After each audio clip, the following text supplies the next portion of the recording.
আসসালামু আলাইকুম এভরিওয়ান।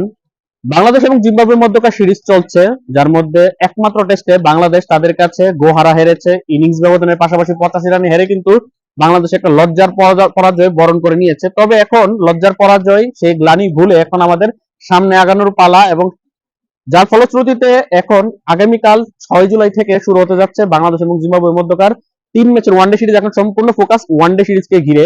আগামীকাল 6 জুলাই বাংলাদেশ সময় দুপুর 1:30 প্রথম ওয়ানডে ম্যাচে হারার স্পোর্টস ক্লাব মাঠে মুখোমুখি হবে বাংলাদেশ এবং জিম্বাবুয়ে, এবং সিরিজের বাকি দুইটা ওয়ানডে ম্যাচ অনুষ্ঠিত হবে আগামী 9 জুলাই দুপুর 1:30 এবং 11 জুলাই দুপুর 1:30 সেম হারার স্পোর্টস ক্লাব মাঠে।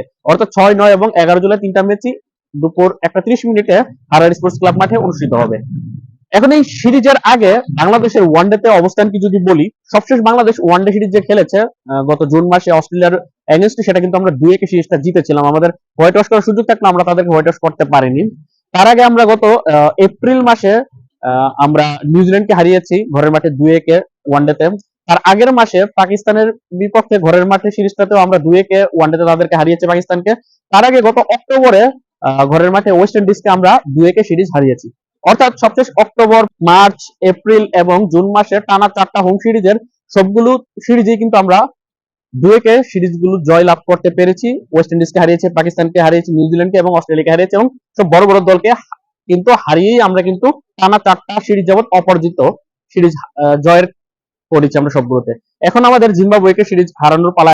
এখন কথা হচ্ছে এই সিরিজে বাংলাদেশের স্কোয়াডটা কিরকম হয়েছে। 15 জনের স্কোয়াড গঠন করা হয়েছে 3 ম্যাচের ওয়ানডে সিরিজের জন্য, যার মধ্যে 3জন ওপেনার ব্যাটসম্যান রয়েছে, তানজিদ হাসান তামিম, সাইফ হাসান এবং সৌম্য সরকার। তানজিদ তামিম এবং সৌম্য হচ্ছে বাহাতি ওপেনার ব্যাটসম্যান এবং সাইফ হাসান হচ্ছে ডানাতি ওপেনার ব্যাটসম্যান। 4জন মিডল অর্ডার ব্যাটসম্যান রয়েছে, তারা হচ্ছে নাজমুল হোসেন শান্ত, লিটন কুমার দাস, তাহিদ হৃদয় এবং নুরুল হাসান চৌহান। এর মধ্যে নাজমুল হোসেন শান্ত 3 নম্বর পজিশনে খেলে থাকে, বাহাতি ব্যাটসম্যান। লিটন কুমার দাস তো এখন ওয়ানডেতে মিডল অর্ডারে খেলে, এবং পাশাপাশি সে একজন wicket keeper batsman. Towhid Hridoy middle অর্ডারে খেলে থাকে 4-5 নম্বর পজিশনে, এবং Nurul Hasan Chauhan wicket keeper batsman, ডানাতি ব্যাটসম্যান, সে মিডল অর্ডারে খেলে থাকে। যদি একাদশে সুযোগ আসে তাহলে, আর নয়তো লিটন কুমার দাস উইকেট কিপিং এর পাশাপাশি মিডল অর্ডারে ব্যাটিং এর দায়িত্ব পালন করবে। 2জন অলরাউন্ডারকে এই স্কোয়াডে রাখা হয়েছে। একটা হচ্ছে অধিনায়ক মেহেদী হাসান মিরাজ, পাশাপাশি গত সিরিজে ভালো করা কামব্যাক করা অলরাউন্ডার মুসাদ্দিক হোসেন সৈকত। এই হচ্ছে 2জন অলরাউন্ডার, স্পিন অলরাউন্ডার, 2জনই ডানহাতি। 2জন স্পিনারকে এখানে রাখা হয়েছে, লেগ স্পিনার রিশাদ হোসেন এবং লেফট আর্ম স্পিনার তানভীর ইসলামকে। 4জন পেস বোলারকে রাখা হয়েছে, তারা হচ্ছে ডানাতি পেসার তাসকিন আহমেদ, বাহাতি পেসার মুস্তাফিজুর রহমান, বাহাতি পেসার শরীফুল ইসলাম এবং ডানাতি pacer Nahid Rana. Zimbabwe series এখানে 4জন পেসার, 2টা জেনুইন স্পিনার, পাশাপাশি 2টা স্পিন অলরাউন্ডার মিরাজ এবং মুসাদ্দেক রয়েছে।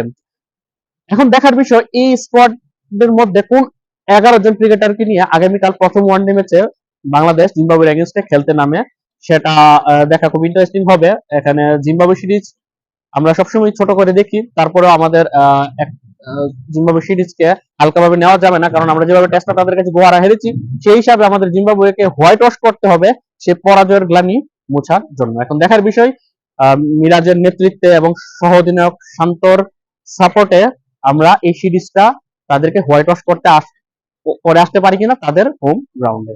তো এই ছিল সবশেষ আপডেট। বিস্তারিত তথ্য, আল্লাহ হাফেজ।